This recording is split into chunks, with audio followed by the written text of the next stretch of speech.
Kofi ran. His bare feet slapped against the hot red earth as he sprinted through the village market, weaving between traders and their wooden stalls, clutching a small bunch of overripe plantains against his chest like they were made of gold.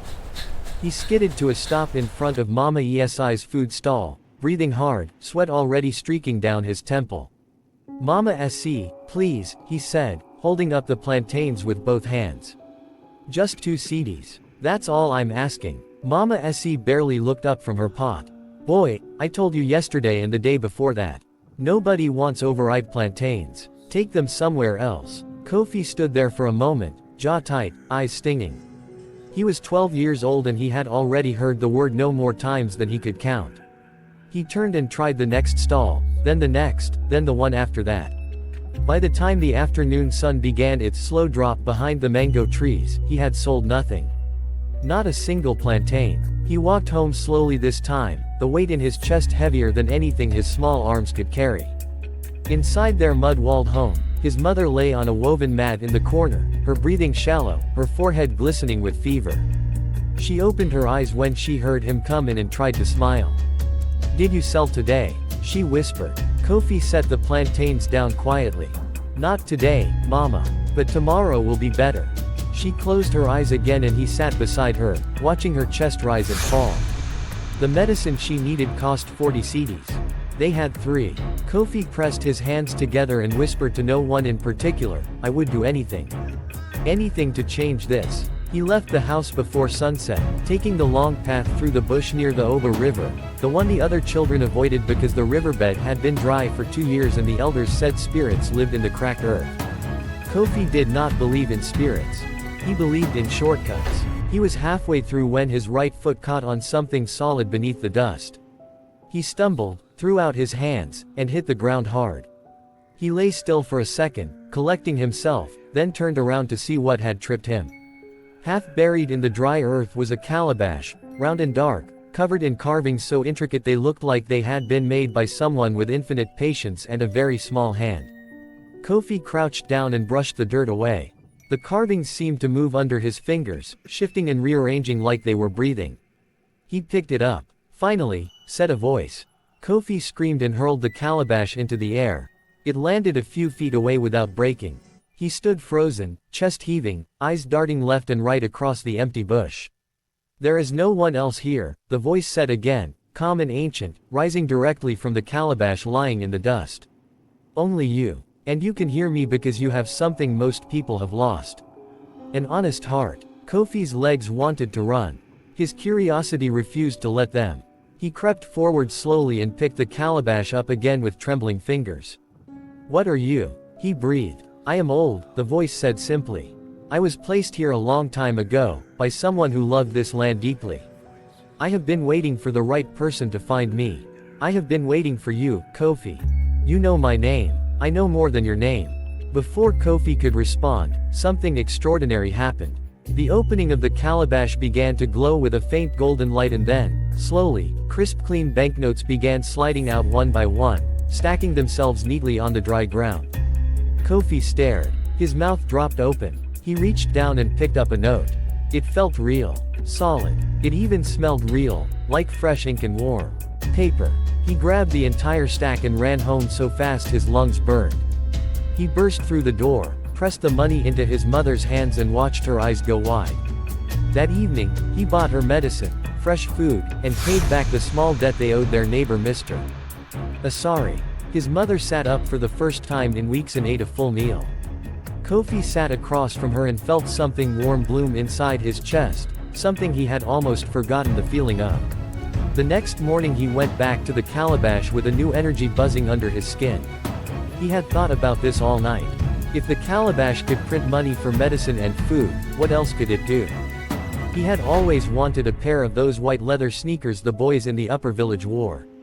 He sat down, cleared his throat, and made his request. The calabash printed the notes immediately. Kofi reached for them, and they crumbled to ash in his hands. He jerked back, startled. "What happened?" "I print purpose," the calabash said. "Not desire. The money is alive only as long as your intention is true. The moment it touches greed, it dies." Kofi felt heat rise in his face. He wanted to argue. He wanted to say that wanting nice shoes was not greedy. But somewhere deep in his chest, he knew the calabash was right. He sat quietly for a long time, thinking. Then he thought about the village water pump that had been broken for over 2 years. Families were walking 3 kilometers every morning to fetch water.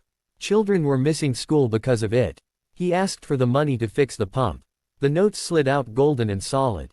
He held them up and they stayed perfectly intact, warm in his palms. He exhaled slowly. He was beginning to understand the rules. But the village had its own rules too, and one of them was that nothing stayed secret for long. By the 3rd day, word had moved through every compound and every market stall. A neighbor's child had seen Kofi near the river. By sunrise, 3 very different people were waiting outside his home. The local official arrived first in his big car, gold rings on every finger, smiling the smile of a man who had never heard no in his life.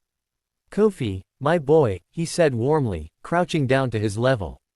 "I hear you've found something special. Imagine what we could do together: roads, schools, a new clinic. All I need is to borrow that calabash for a short time." Kofi looked at him steadily. "For the community. Of course. All for the community." The businessman came next, thinner and quieter, with kind eyes that moved too quickly. "I'll give you 50% of everything it prints," he said. "You'll be rich, your mother will be comfortable, your whole family will never struggle again. Just let me manage the operation." Kofi said nothing to either of them. It was Auntie Abena, the oldest woman in the village, leaning on her carved walking stick with her silver hair wrapped in faded kente, who pulled him gently aside and spoke the words that changed everything. "I don't want the money, child," she said softly, studying his face. "I just want to know, did the calabash have markings on its base?" Kofi nodded slowly. Auntie Abena closed her eyes. "Your grandmother hid that calabash in the earth before she passed. She told me that one day someone from her blood would need it more than she did. She said the river would give it to them when the time was right." She opened her eyes and they were glassy. "She was a healer, your grandmother. A protector of this village. She would be proud of you." Kofi turned the calabash over with shaking hands. There, carved deep into the base in letters worn smooth by time, was a name. His grandmother's name. He held it against his chest and stood very still while something enormous moved through him, grief and wonder and gratitude all tangled together into one feeling he had no word for. That afternoon, the official's men came and took the calabash by force. The official shook it, demanded it, sweet-talked it and threatened it. It said nothing. It printed nothing. The businessman tried next, swearing loudly that his intentions were honorable.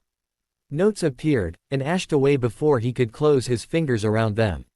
They threw it aside in frustration and left, calling it a fraud and a trick. Kofi picked it up from the dust without a word. That evening he sat alone by the riverbed, the calabash resting in his lap, the sky above him bleeding orange and purple. "What am I supposed to do with you?"